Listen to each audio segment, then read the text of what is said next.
আসসালামু আলাইকুম, আপনাদের সবাইকে স্বাগত জানাচ্ছি এখনকার আলোচনায়। আপনাদের সঙ্গে আছি আমি সিরাজুল ইসলাম। দর্শক, মার্কিন কেন্দ্রীয় গোয়েন্দা সংস্থা সিআইএর প্রধান জন র্যাডক্লিফ একেবারে আকস্মিকভাবে এবং গোপনে রাশিয়ার রাজধানী মস্কো সফর করেছেন। তার এই সফরকে কেন্দ্র করে ব্যাপক জল্পনা কল্পনা ছড়িয়ে পড়েছে। তিনি আসলে কোন বার্তা নিয়ে মস্কো সফর করলেন, কার সাথে তিনি বৈঠক করেছেন, কি বার্তা দিয়েছেন, কি হতে যাচ্ছে, কি ব্যাপার। এদিকে আমেরিকার পক্ষ থেকে পাকিস্তানের সেনাপ্রধানকে ইরানে যে পাঠানো হয়েছিল ইরানের সাথে আলোচনার জন্য, সেখানে ডোনাল্ড ট্রাম্প প্রস্তাব দিয়েছেন, পাকিস্তানি সেনাপ্রধানের মাধ্যমে একটা গুরুত্বপূর্ণ প্রস্তাব দিয়েছেন এবং সেই প্রস্তাবের বিপরীতে ইরান কি বলেছে, খুবই গুরুত্বপূর্ণ, ইন্টারেস্টিং। এবং ডোনাল্ড ট্রাম্প যে কতটুকু চাপে পড়েছে আপনারা এই আলোচনা শুনলে বুঝতে পারবেন।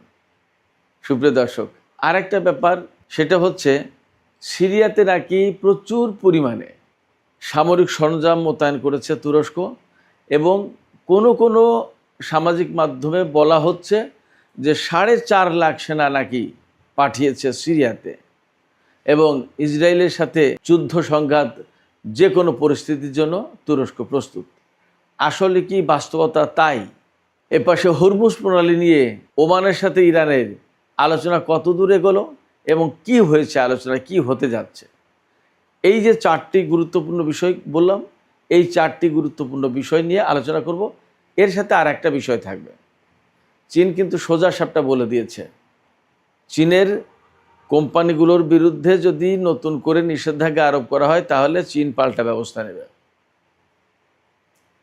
ডোনাল্ড ট্রাম্প এই নিষেধাজ্ঞা বাস্তবায়নের জন্য কি করছেন সে গল্পও বলবো আমি আজকের এই ভিডিওতে। আপনারা সঙ্গে থাকুন প্লিজ। আর যদি ভিডিও ভালো লাগে তাহলে লাইক, কমেন্ট, শেয়ার করবেন এবং চ্যানেলটি সাবস্ক্রাইব করে সাথেই থাকবেন। দর্শক, চলুন আমরা বিস্তারিত আলোচনায় ঢুকে পড়ি। একেবারে প্রথমেই প্রধান র্যাডক্লিফের মস্কো সফর দিয়েই শুরু করি আলোচনাটা। প্রধান জন র্যাডক্লিফ তিনি গতকাল গোপনে বাট অত্যন্ত জরুরি প্রয়োজনে মস্কো সফর করেছেন, একথা বলার মানে অবকাশ নেই, একদম সহজ কথা। কারণ সিআইএর প্রধান হচ্ছে এমন একটা পোস্ট, সেই জায়গা থেকে রাশিয়া সফর করতেছে, এটা অনেক অনেক বড় ব্যাপার, কোনো সাধারণ ব্যাপার না। অনেকটা বলা যায় যে অসাধারণ একটা ব্যাপার, একদম নজিরবিহীন না বললেও আমি বলবো অসাধারণ ব্যাপার। সচরাচর সিআইএ প্রধান রাশিয়া সফর করেন না। তো এই রকম সময় তিনি রাশিয়া সফর করেছেন। এই রাশিয়া সফরের সময় আসলে র্যাডক্লিফ কি বার্তা দিলেন, কার সাথে বৈঠক করলেন, কি কথা হলো এবং আসলে কি হতে যাচ্ছে। বলা হচ্ছে, বিভিন্ন মাধ্যমে বলা হচ্ছে যে সিআইএ প্রধান মস্কোতে সরাসরি রাশিয়ার প্রেসিডেন্ট ভ্লাদিমির পুতিনের সাথে বৈঠক করেছেন। সেই বৈঠকে তিনি এমন কিছু বার্তা দিয়েছেন বা এমন সতর্কতা জারি করেছেন রাশিয়াকে, যা আমেরিকার স্বার্থের মারাত্মক পরিপন্থী ছিল। তা না হলে তো আর সিআইএ প্রধান হঠাৎ করে উড়ে আসেনি মস্কো সফরের জন্য। এখন প্রশ্ন হচ্ছে যে তিনি কি বললেন, তিনি কি মেসেজ দিলেন যা করতে নিষেধ করলেন রাশিয়াকে, অথবা এমন কি কথা তিনি বললেন যে তোমরা যা করতে যাচ্ছ আমরা তা জানি, তোমরা এটা করো না, এর পরিণতি ভালো হবে না, এমন কিছুই তো মেসেজ দিয়েছে। কি সেই মেসেজ? এখানে দুটো বিষয় নিয়ে খুব জল্পনা চলছে।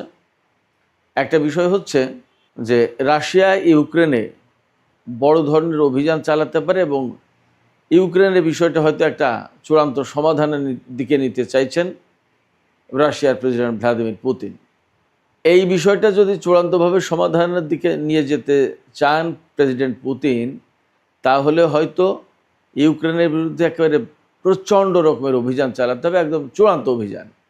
হয়তো লাখ লাখ সেনা অভিযানে অংশ নেবে, ট্যাঙ্ক নেবে, বিমান নেবে, সাবমেরিন, যুদ্ধজাহাজ, মানে যত মাধ্যমে একটা দেশের বিরুদ্ধে যুদ্ধ করা যায় তার প্রত্যেকটা সেকশনকে কাজে লাগাবে, প্রত্যেকটা ইউনিটকে কাজে লাগাবে।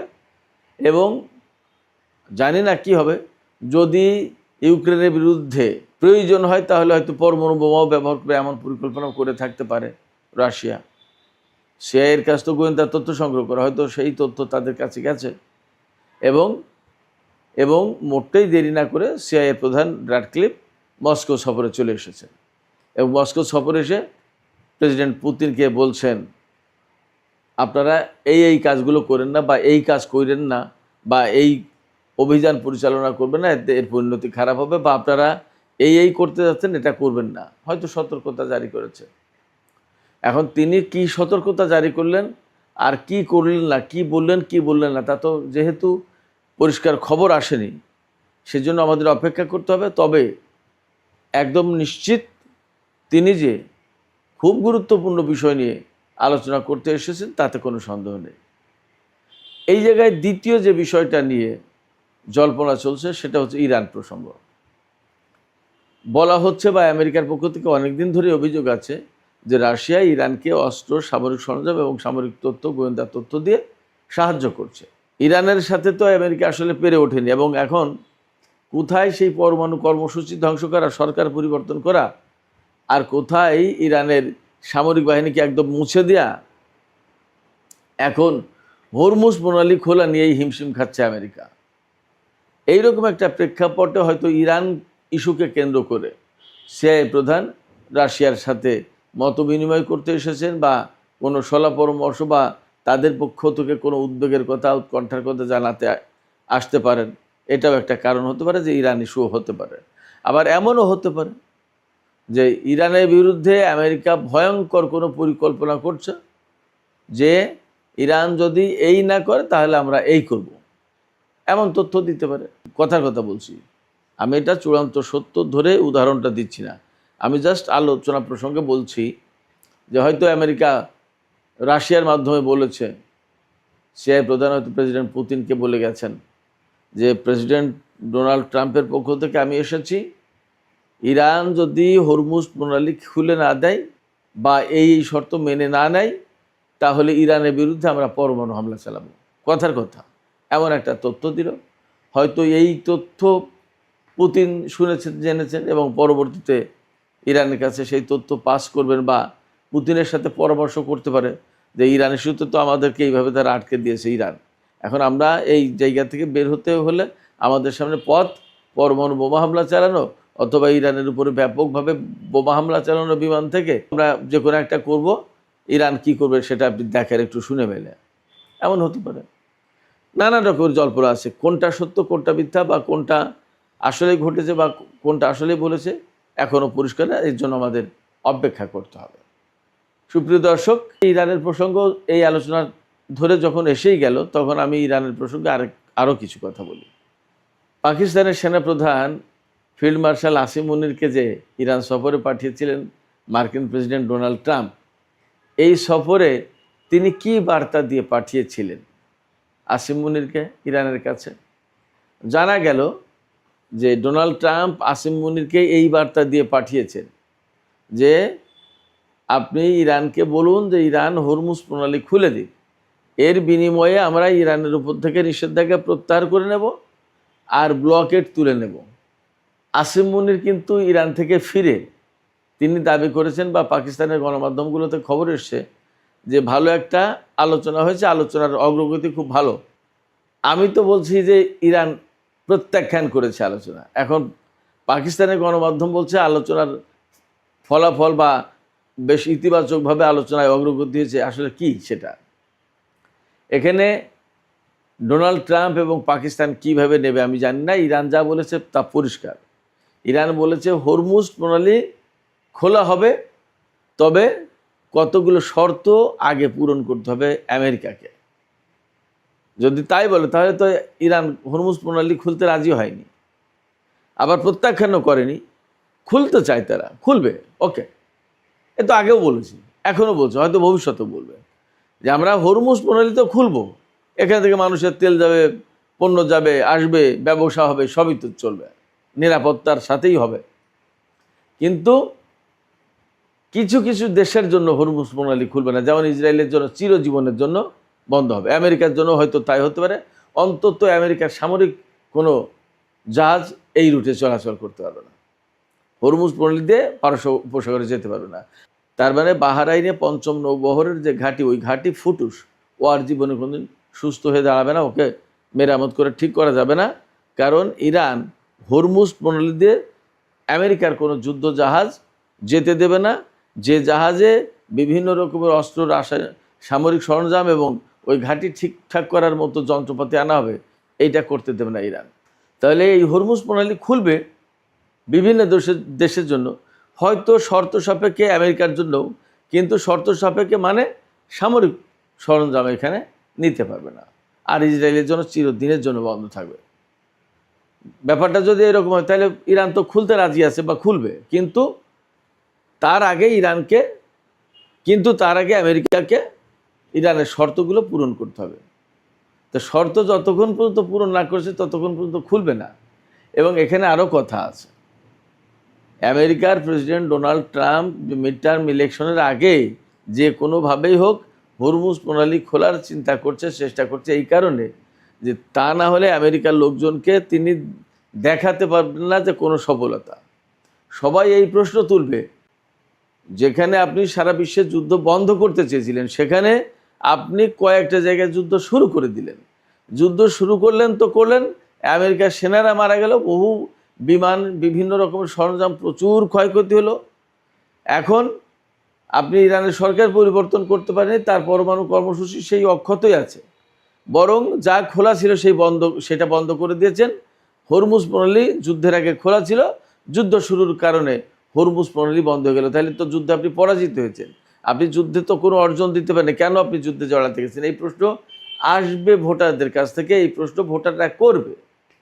তখন ডোনাল্ড ট্রাম্পের বা রিপাবলিকান দলের কোনো জবাব নেই। এই জন্যই এই নির্বাচনী বৈতরণী, নির্বাচনের টাইমটা পার করার জন্য তিনি ইরানের সাথে যাই হোক না কেন একটা চুক্তি তিনি করতে চাচ্ছেন।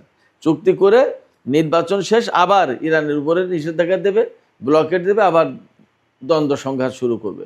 এটা অবধারিতভাবে ডোনাল্ড ট্রাম্প যা করবেন, এটা আমি বলে দিলাম, এই করবেন। কারণ ডোনাল্ড ট্রাম্প কোনো জায়গায় স্থিরভাবে থাকতে পারেন না, কোনো কথা, কোনো প্রতিশ্রুতি, কোনো ওয়াদা, কোনো কিছু তিনি রাখেন না, রাখতে পারেন না। এখন কি বললেন আর কালকে কি করলেন, এটার ভিতরে মিল থাকে না।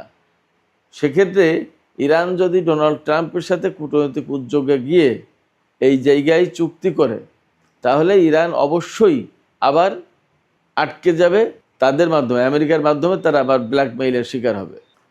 আমি জানি না ইরানিরা তাদের সিদ্ধান্ত মতো তারা কী করবেন, কিন্তু আমার বিশ্লেষণ এই আসে, কারণ ডোনাল্ড ট্রাম্প চুক্তি মানে না, চুক্তি রাখে না, এবং তিনি আলোচনায় ডেকে দেখা গেল যুদ্ধ শুরু করে দেয়, অপমান অপদস্থ করে, নানা রকমের ব্যাপার। এই যে ইসলামাবাদ চুক্তি সমঝোতা এইটা করেছিল, সেটা নিজের সময়কার চুক্তি ভেঙে দিয়েছে। ওবামার আমলে যে পরমাণু চুক্তি ছিল সেটা না হয় ছিঁড়ে ফেলে বাদ দিল, সেটা আর এক প্রেসিডেন্টে তাকে পছন্দ করে না। ওবামা কালো বলে তাকে ভীষণভাবে ঘৃণা করে ডোনাল্ড ট্রাম্প। তো সেই ব্যক্তি ওবামার চুক্তি না হয় ছিঁড়ে ফেললো, বাদ দিল। কিন্তু এখন এই যে 17ই জুন যে চুক্তি হয়েছিল, MOU যেটা সই হয়েছিল, ইসলামাবাদ সমঝোতা স্মারক যেটা, সেটা তো ডোনাল্ড ট্রাম্প নিজে সিগনেচার করেছেন, সেটা ছিঁড়ে ফেললেন। তাহলে এর যে বড় প্রমাণ আর কি আছে? তিনি তো চুক্তি মানেন না। ইরান এই বিষয়গুলো নিশ্চয়ই মাথায় রাখবে। এরপরেও পাকিস্তানের সেনাপ্রধানের মাধ্যমে ডোনাল্ড ট্রাম্প যে প্রস্তাব দিয়েছেন, এটা একেবারেই ইরানের কাছে আমেরিকা সারেন্ডার করার মতো একটা প্রস্তাব। বাট এখনও ইরান তাতে পুরোপুরি রাজি হয়নি বা বলেনি সম্মতির কথা। এর মানে দাঁড়াচ্ছে যে তারা হয়তো বিষয়গুলো নিয়ে আলোচনা করে দেখবে। এমনটা যদি হয়, এই সময় চুক্তি না করে যদি আমেরিকাকে পরাজিত করে এখান থেকে চলে যেতে বাধ্য করা যায়, তাহলে সেটা হবে সবচেয়ে বড় কাজ। এই চুক্তিও লাগবে না, হরমুজ প্রণালী আমেরিকার জন্য খোলা লাগবে না, এবং এই এলাকায় আমেরিকা থাকতেও পারবে না। চুক্তি না করে যদি আরেকটু চাপ দেয় ইরান আমেরিকার উপরে, আমার মনে হয় যে ব্যাপারটা তখন আরও বেশি কার্যকরী হবে ইরানের জন্য। দেখা যাক ইরান কি করে। এদিকে সোমবার মার্কিন অর্থমন্ত্রী স্কট বেসেন্ট যে ইরানের বিরুদ্ধে ইকোনমিক ডুমসডে ঘোষণা করেছেন, এই ভয়াবহ প্রলয়ঙ্কারী নিষেধাজ্ঞা আরোপ করার পর মনে করা হয়েছিল যে ইরান একদম কলাপস করে যাবে। কিন্তু ইরান কলাপস করবে কি? এখন তো হরমুজ মরুতে তেল লেনদেন অনেক কিছু নেই, দরকারটা কি? তাহলে কীভাবে কলাপস করবে? কলাপস করবে না, বরং ইরানে যখন যুদ্ধ শুরু করেছে তখন যেমন বিশ্বের কেউ ডোনাল্ড ট্রাম্পের পাশে দাঁড়ায়নি, এখনও এই নিষেধাজ্ঞা আরোপের ক্ষেত্রে কেউ দাঁড়াবে বলে মনে হয় না। কারণ ডোনাল্ড ট্রাম্পকে এবং তিনি কি করেন এবং তার মনোভাবটা কি, তার অবস্থানটা কি, এটা বিশ্বের নেতারা সব জানেন। যার কারণে এই নতুন নিষেধাজ্ঞার পক্ষে বিশ্ব নেতারা দাঁড়াবেন এটা ভাবার কোনো কারণ নেই। এখানে যদিও বেসেন্ট বলেছেন যে বিশ্বকে বেছে নিতে হবে, তারা ইরানের পক্ষে থাকবে নাকি আমেরিকার পক্ষে, কিন্তু ব্যাপারটা এত সরলভাবে যাবে না এবং তারা অনেকেই ইরানকেই বেছে নেবে। কারণ তারা জানে যে ডোনাল্ড ট্রাম্প কোনো চুক্তি বা কোনো বক্তব্য দিয়ে সেইটার উপরে স্থির থাকতে পারবে না, থাকে না। এর ভেতরে খবর এসেছে যে ডোনাল্ড ট্রাম্প বিশ্ব নেতাদেরকে ফোন করছেন বারবার যে আপনারা এই নিষেধাজ্ঞায় সামিল হন, নিষেধাজ্ঞা কার্যকর করুন, নিষেধাজ্ঞা বাস্তবায়নে সহায়তা করুন।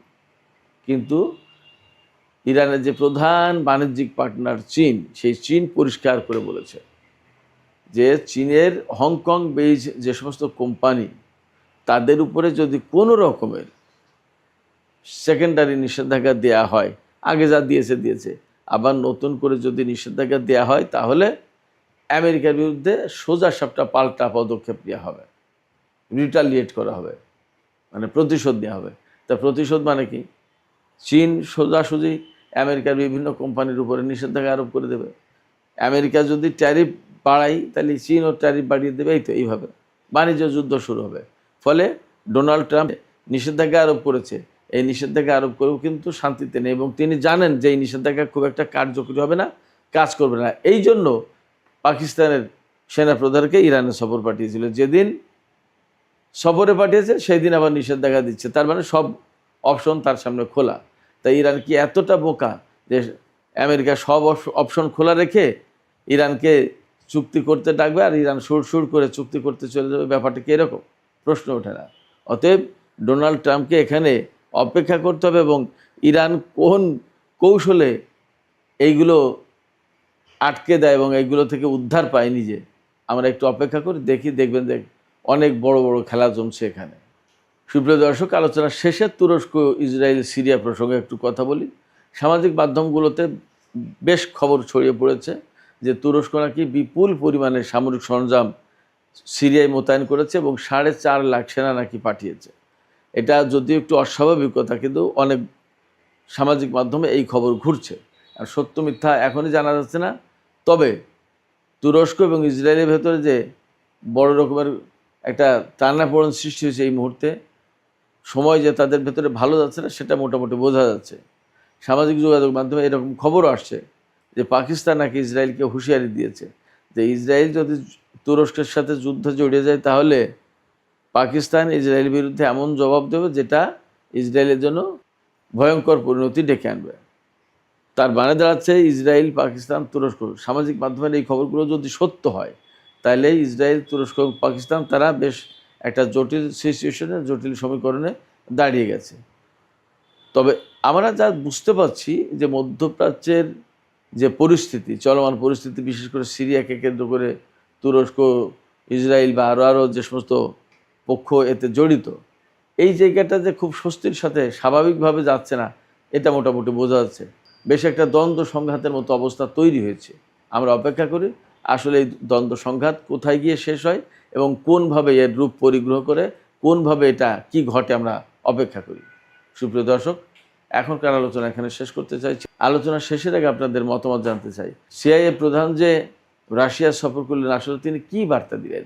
ইউক্রেন প্রসঙ্গ হতে পারে, নাকি ইরান প্রসঙ্গ, নাকি যুদ্ধ মীমাংসার জন্য পুতিনের কোনো হস্তক্ষেপ কামনা, নাকি পুতিনের মাধ্যমে ইরানকে কোনো বার্তা দেওয়ার চেষ্টা? আপনাদের কি ধারণা? আপনাদের মতামত কমেন্টের মাধ্যমে জানাতে পারেন। আর ভিডিও ভালো লাগলে বলি লাইক, কমেন্ট, শেয়ার করবেন এবং চ্যানেলটি সাবস্ক্রাইব করে সাথেই থাকবেন।